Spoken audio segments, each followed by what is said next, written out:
The Army uses field wire extensively in combat areas and even in rear areas when time is limited. This is because field wire lines are less likely to become damaged and can be installed much more rapidly than other types of lines. Field wire is laid by various types of wire-laying devices, known as reel units. The type used depends largely on the terrain and the length of the line to be laid. The different reel units require a varying number of men to operate them. The personnel required to operate one reel unit is known as a wire-laying team. Before wire teams begin the installation of a wire system, they receive instructions from a communications or signal officer. These instructions include an outline of the general routes to be followed in laying the lines and whatever other orders are necessary for the teams to do the job. The instructions cannot be too specific, however, as many circumstances will arise where the construction chiefs must use their own judgment. After receiving instructions, the wire teams move toward the command post area from which the lines will be laid. Since the reel units cannot be allowed to group together around the switching central, the teams laying the longest and most urgently needed lines are given precedence in making the initial installation.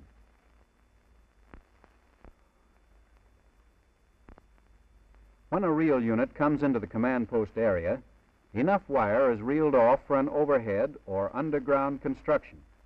The end of the wire is turned over to the wire chief, who ties it into the switchboard. If the switchboard has not been installed, the wire must be connected to a telephone so that it may be tested back to the starting point as the work progresses. Wires are never left lying on the ground around the command post or other areas where they may be damaged by troops and vehicles. They must either be buried or placed overhead.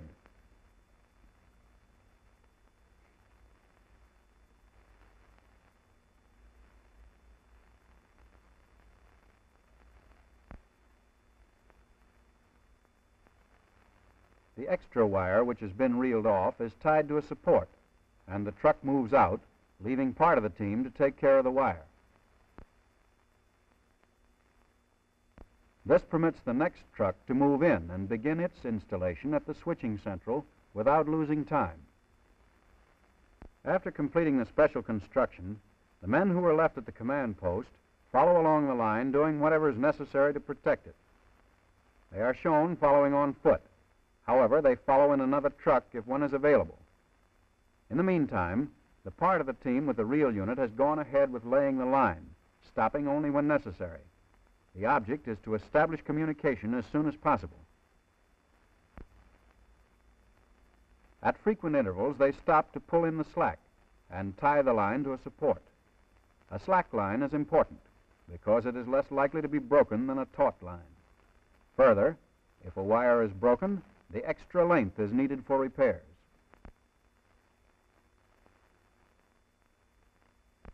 Wires must be tagged at frequent intervals so they can be easily identified, particularly where they parallel each other for a long distance. The tags should be tied on in such a way that they can be removed easily. They are marked with the number of the circuit and the name of the unit doing the installation. Lines must also be tagged at points of special construction, such as where an overhead tie is made or where wires go through a culvert. They are tagged where several lines running parallel to each other change direction, and about a foot from where they are connected to an instrument or a terminal strip.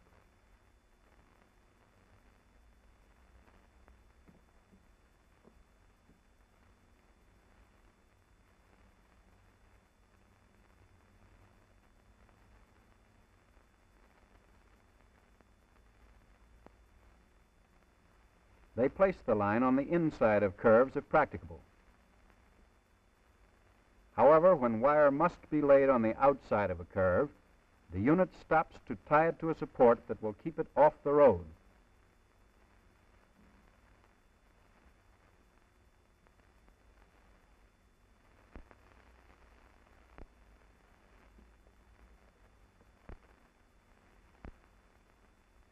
Another job for the team arises when a reel of wire is exhausted.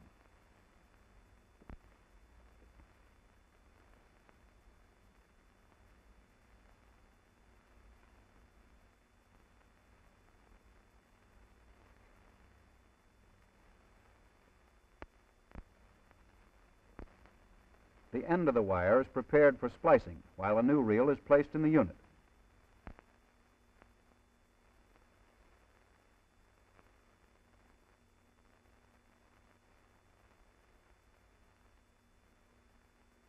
The new reel is then spliced to the line.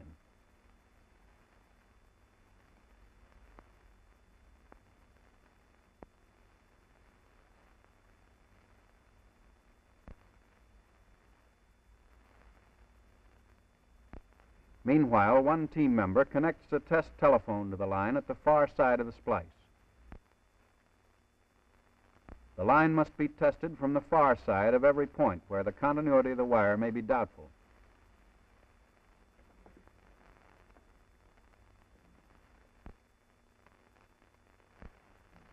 When the splice is finished, a call is made back to the switchboard.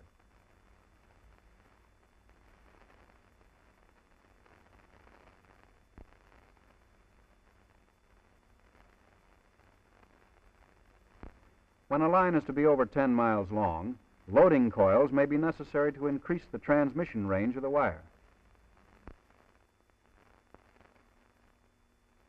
In order to be effective, they must not be closer than 2/10 of a mile from terminals.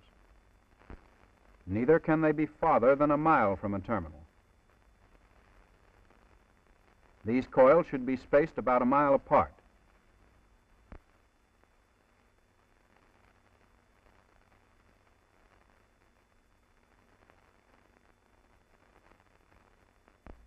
The C114 coil is protected by a watertight case.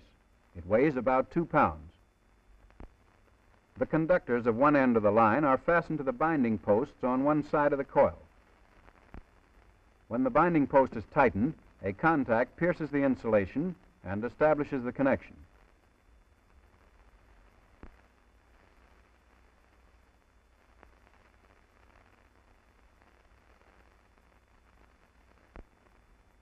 The line is continued from the other side of the coil.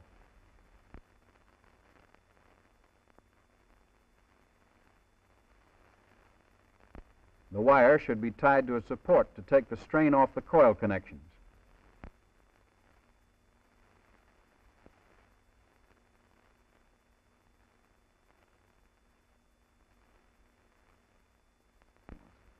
The ends of the wire should not extend more than 1/4 of an inch from the terminals. The 4 conductors fit into grooves.